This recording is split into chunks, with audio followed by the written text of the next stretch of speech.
What does a Midwestern capital city have to do with some of baseball's greatest legends? More than you might think. Des Moines, Iowa has been home to professional AAA baseball for over 5 decades, producing Hall of Famers, championship moments, and some seriously wild extra inning drama. This is the story of the Iowa Cubs. It all started in 1969, when AAA baseball rolled into Des Moines under the name the Iowa Oaks, playing as a farm team for the Oakland Athletics. And this was no ordinary minor league club. Future Hall of Famers Goose Gossage and Harold Baines both came through Iowa early in their careers. Even Vida Blue, who would win both the Cy Young and MVP in 1971, spent time with the Oaks. Des Moines was a proving ground for greatness from day one. Over the 1970s, the Oaks bounced between affiliates, spending time with the Chicago White Sox, briefly with the Houston Astros, then back to Chicago again. A young Tony La Russa, who would go on to become one of baseball's most celebrated managers, actually helmed the Iowa dugout in 1979. The franchise also earned the prestigious John H. Johnson President's Award in 1978, recognizing it as a model organization top to bottom. Iowa was becoming something special. In 1982, everything changed. The team dropped the Oaks name and became the Iowa Cubs, aligning with their new parent club in Chicago. That first season was remarkable. Pitcher Jay Howell won the Most Valuable Pitcher award. Manager Jim Napier took Manager of the Year. And outfielder Mel Hall absolutely raked with 32 home runs and 125 RBIs to earn Rookie of the Year. Then the very next season, a young outfielder named Joe Carter came through and won Rookie of the Year too. The I-Cubs were on a roll.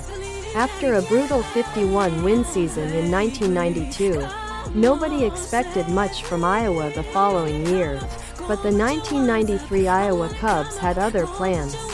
They stormed back to win the Western Division and made it all the way to Game 7 of the American Association Championship against the Nashville Sounds. Trailing in the 7th, they tied it up and forced extra innings. Then, in the 11th inning, Tuffy Rhodes launched a walk-off home run to give Iowa its one and only league championship. It remains the single greatest moment in franchise history. Right around the championship run, the franchise also got a brand new home. Sec Taylor Stadium was demolished after 1991 and replaced with a modern facility on the same site, eventually renamed Principal Park, just in time for the 1992 season. The new ballpark attracted big names to the dugout too.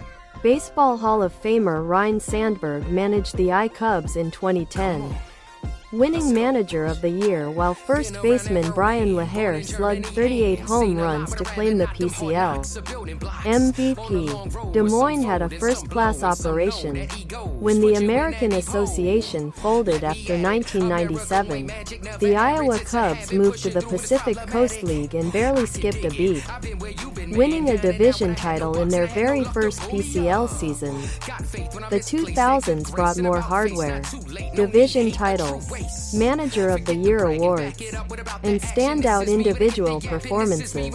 Catcher Geovany Soto put up a jaw-dropping .353 average with 26 home runs in 2007 to claim PCL MVP honors. Iowa consistently developed talent that made it to Wrigley Field. Like the rest of the sports world, Iowa lost its entire 2020 season to the COVID-19 pandemic. But when baseball came back in 2021, the I-Cubs came back swinging, or rather, throwing. In their very first season in the newly formed AAA East, Iowa pitchers threw not one but 2 no-hitters, including the league's very first. Just 5 days into the season, even in a rebuilding year with a losing record, the Iowa Cubs found a way to make history. Today the Iowa Cubs play in the International League, still proudly serving as the top development ground for the Chicago Cubs organization. The franchise has seen ownership changes, league reshufflings, and more than a few rebuilding years. But through it all, Principal Park keeps filling up with fans on warm Iowa summer nights. More than 55 years in, Des Moines remains one of minor league baseball's great success stories, one prospect at a time.